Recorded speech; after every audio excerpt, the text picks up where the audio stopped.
one of the most challenging part of, of working on the game with an episodic format was to create those two characters in a way that would really appeal to the player. So when you arrive to this final choice at the end of episode 5, if you wanted this final choice to work, we really needed the player to grow to love Chloe, to really get attached to Chloe. So two of the biggest challenge was, of course, the writing and the voice acting to make that happen. Of course, the story was written as a whole since the beginning, so we couldn't change massive stuff, but small details could be added, a line of dialogue for a character, or episode 3 when you visit Kate in the hospital, and it wasn't supposed to be here, but we've seen how people loved Kate, and we realized how much it was important to have a scene like this one. It's a way of finding the voice of the character. So sometimes you just need to think about expressions or words that one character will use and the other won't use it, and that's how you grow to like those characters. Because when in episode 3 or 4, Chloe at the moment use the word Hela, the players were waiting sometimes for it, and they recognize that okay, it's Chloe because she's using that. So we're working with Blind Light in Los Angeles, and they sent us a lot of different voices to listen to them, and we have to decide. So we decided with Michel, Sebastian, and the producer and Square, which one we want. So it was quite difficult. For example, for Max, we got like 40, I think. I guess we got 40 voices. Different castings. For Chloe, it was 30, I think, something like that. Most of the time, we were quite sure and quite agreeing on the actor. It was really hard for Max, because it's always on our mind, like, are we really sure that we are doing the good choice? Because it's so important. I don't know the number of lines she has in the game, but it's almost, I think that there is almost 14,000 lines in the game, and I think that more than 10,000 are from Max. I've never played a character that I related to so much. I have a lot of the same issues that she does with her confidence, and so getting to play someone that seemed so similar to me was really an extraordinary experience. I really feel like I'm growing with her. We'll help you. Just let me go. And the fun story is for Jefferson. The guy we choose is Derek Phillips, and after we choose him, I discovered that he was Derek Phillips, and he's actually playing one of the main recurring character in the show Friday Night Lights, which is one of my favorite TV shows. Well, this has just been really fun for me, especially coming from the standpoint where, when I auditioned for the role, I wasn't sure if Jefferson was going to be the bad guy in this. So, you just kind of came in and we would do our voiceover sessions, and he was just a cool teacher. So it was kind of neat to find out about this twist. I mean, I'd kind of heard that might happen, but I didn't know for sure if it would. So it was really, really fun to play with that. So we are really proud and happy to have Anna and Ashley for Max and Chloe.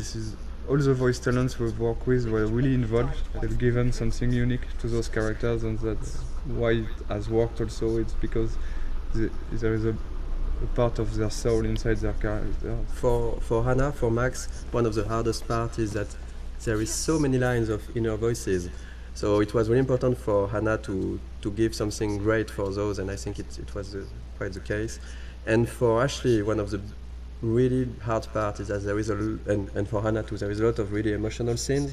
I really wanted to sell the moments, and I was putting pressure on myself to make certain moments, like with Rachel, lots of the moments that happen in episode 4. I really wanted them to feel real. And I'm constantly on this roller coaster, so I had to figure out how to harness those feelings so that I could use them to illustrate what Max is going through.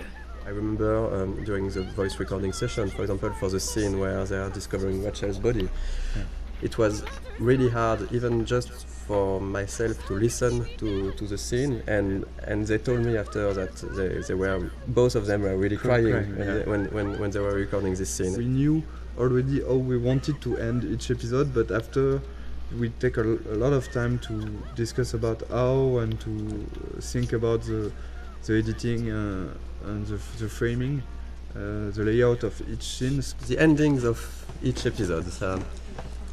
That was something really important, of course, because it's an episodic game, so the ending is crucial if we want, of course, the player to enjoy the episode and to want to come back for the next episode. So I think we looked a lot at also what can be done in TV series, because with the episodic format we were kind of the same way. At the end of an episode, you want either to bring back some element of the story, so in order to hook the player, or you can use a cliffhanger. And I think that we did both of that, depending on the episodes. And right now this is the ending for episode 2. Here the episode 1 and episode 2 endings are not the same, but it's the idea behind was really to show all the characters of the games, all the main characters, and showing that there is maybe something more going on. Yeah. And in episode 1, for example, we even show some characters you haven't met already in episode 1, Joyce and Frank. And you will find them back here at the end of episode 2 in small scenes. And we really wanted those in episode 1 and 2, those ends to be like a wide description of all the characters and all what's going on, and also showing other aspects of each character. For example, seeing David on the with his head on the shoulder of Joyce, seeing Victoria and Nathan in Victoria's room, seeing the principal and Jefferson arguing. This is kind of small hints that maybe will push the player to want to see more. Because this is basically the only moments where we are seeing those characters when Max is not seeing them. Exactly. And so we can just bring a bit more. We are not telling too much. We are just bringing a bit more on those characters, a bit of sort of mystery. And this goes with the idea that everybody might be hiding something or might be a bit different, right? Like Victoria here with we can see her crying when clearly this was not the way her character would behave before. And having Nathan going into her room, we don't know what's happening between the two of them, but it's still bringing a bit of mystery and interest for the characters, for the player. When we worked on the cliffhangers for episodes 3 and 4, of course our goal was still to have a twist. We were really trying to go on with what was important for the story and not just having the shock factor. Maybe just want to thank you for all the gifts, all the support we have from you. Yes. And thank you very much to be so active and so passionate about the game, and we're really happy to see that those characters and this story and those themes means something also for you. This is why we are doing games, so we're really happy, so thank you. Yeah, thank you so much. We really think that we have you are one of the best community we've seen for games.